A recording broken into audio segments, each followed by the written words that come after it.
Another LOL esports season has come and gone, and we got another T1 World Championship, which of course means that we are going to be getting some more T1 World skins. The World skins are a really, really cool part of LOL esports history that fans always get pretty excited about. Riot and the teams and the players seem to put a lot of time into them. We get some nice attention to detail, and it also allows these championships won by these teams and players to be remembered forever, to be in the game forever, and it's just really, really cool and exciting thing, but always trying to find out what champions the players are going to pick and what new skins we're going to be getting is also really, really fun and cool as well. So in this video today, I want to go over some of the latest information, some of the things that T1 players are saying about what new champions and new skins we could be getting, and then hopefully hearing what you guys want and are hoping for as well. So we did have this tweet from Luis Shotana, who is now working with Sheep Esports as well, which is really cool. He had tweeted this out where he said, "What will the T1 Worlds 2024 skins be?" And apparently this was the players' initial intention or reaction. Obviously, just a short time after winning that championship. I'm sure they want to soak things in, think about it, and kind of make some decisions from there. But this is what they were thinking right off the bat.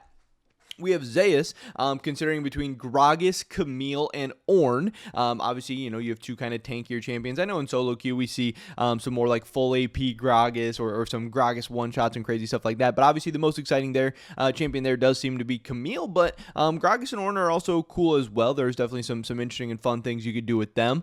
For Oner in the jungle, we have Vi or Xin Zhao. Now, I know that Vi was a champion he played a lot throughout the World Championship. Xin Zhao, obviously a fun and exciting champion, but I think there's a lot of cool stuff you could do with Vi as well. I think Vi would actually be pretty sick. A lot of things you can do with like the giant hands and maybe like the ult animation and stuff like that. Yeah, I don't know. That should be interesting. For Faker, this is where things start to get interesting. This is where there seems to have been a little bit more debate. Faker has said whatever the fans want, or that he's still undecided, or that he doesn't know just yet. So he has a big decision to make, obviously, because whoever that Faker champion is, that one's always going to be a little bit more iconic, a little bit crazy, and also mid lane champions can be very, very fun and very, very popular. Now, obviously, there are two names that are sticking out to people a lot, but there's kind of four champions I want to talk about a little bit. We have one being the Galio. This is kind of an iconic Faker champion, a champion that he is an absolute monster on. He has had so many huge performances. Galio is also kind of like this big, giant beast guy that you could do so much cool stuff with Faker and the Demon King and all that cool stuff. So yeah, there's a lot of big opportunities there. Also, stuff with like the Galio ult could be like this giant freaking T1 logo celebration, whatever. There's so much cool stuff you can do with it. It's an iconic Faker champion, but at this point, so many mid lane champions are iconic Faker champions, just because he's had huge moments and so many different metas and so many different seasons and all that. So Galio would be very, very cool. Another one that would be very fun, and I don't know if I want to see this terrorizing my solo queue games more than he already is, but that would be Sylas. Faker has had a ton of iconic moments with Sylas as of late. I know there was that clip that was going viral of him super low, trading with Chovy on the Sylas and stuff like that. He really pops off with Sylas, and it's really iconic and crazy. Sylas is also a very fun and interesting champion. He's got all the dashes, he's got the movement, he's got the ult stealing. There's so many cool things he can do. He's a popular champion. People like and enjoy him. Very, very popular over in the East, especially, is my understanding. So that could be crazy. A T1 Sylas would be sick as well. I think most people are wanting him to go with the Galio, but the Sylas would definitely be iconic at this point. I know another one that would absolutely sell like hotcakes and would be very, very cool, and I think a lot of people would want to see as a world skin at some point would be Yone. That would be very crazy. Again, obviously Yone is like this evil demon, dark guy. There's a lot of cool stuff you could do there with Faker and Yone. Also the ult, could be some kind of big T1 logo explosion type thing. I don't know. There's a lot of cool things you could do with Yone. There's a lot of ways you can make him cool, and obviously he is a solo queue demon champ that people would definitely buy a ton of T1 Faker skins on.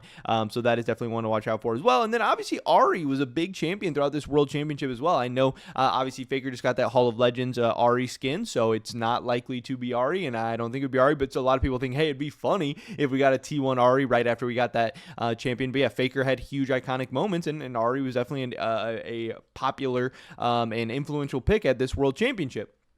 Then we have Gumayusi, who he actually, I think, was maybe considering a couple of different ones.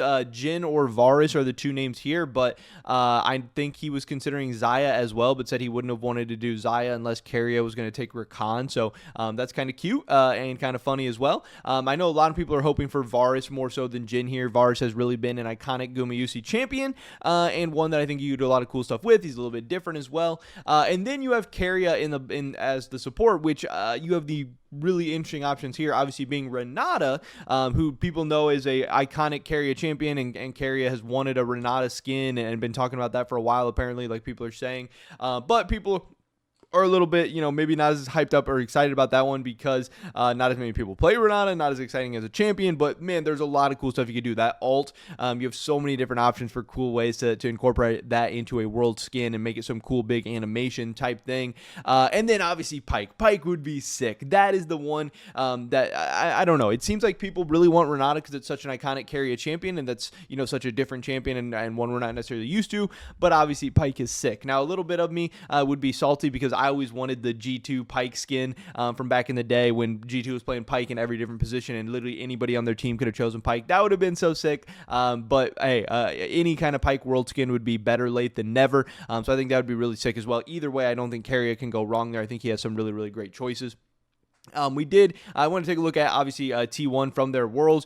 We did have their most played champions with Renata, Sylas, and Vi being those most played. I know those are three champions we talked about for all the players. Ahri and Ashe then were the most two picked ones for them. So, yeah, Ahri and Ashe, not necessarily champions that we brought up, but those would be interesting. But yeah, Renata, Sylas, and Vi having some strong win rates, some strong KDAs, some strong stats, and those being definitely iconic picks for the players. Obviously, we had Zeus as well, who we talked about. Gragas for him. He had 4 games on Gragas, 100% win rate, 13.67 KDA. So Gragas would definitely be a good way to commemorate this world championship for him. But then also the Camille and Ornn, where he did get wins and had some very, very nice games as well. Again, just a little bit more about Gumayusi, those candidates being Jin, Varus, and Xayah.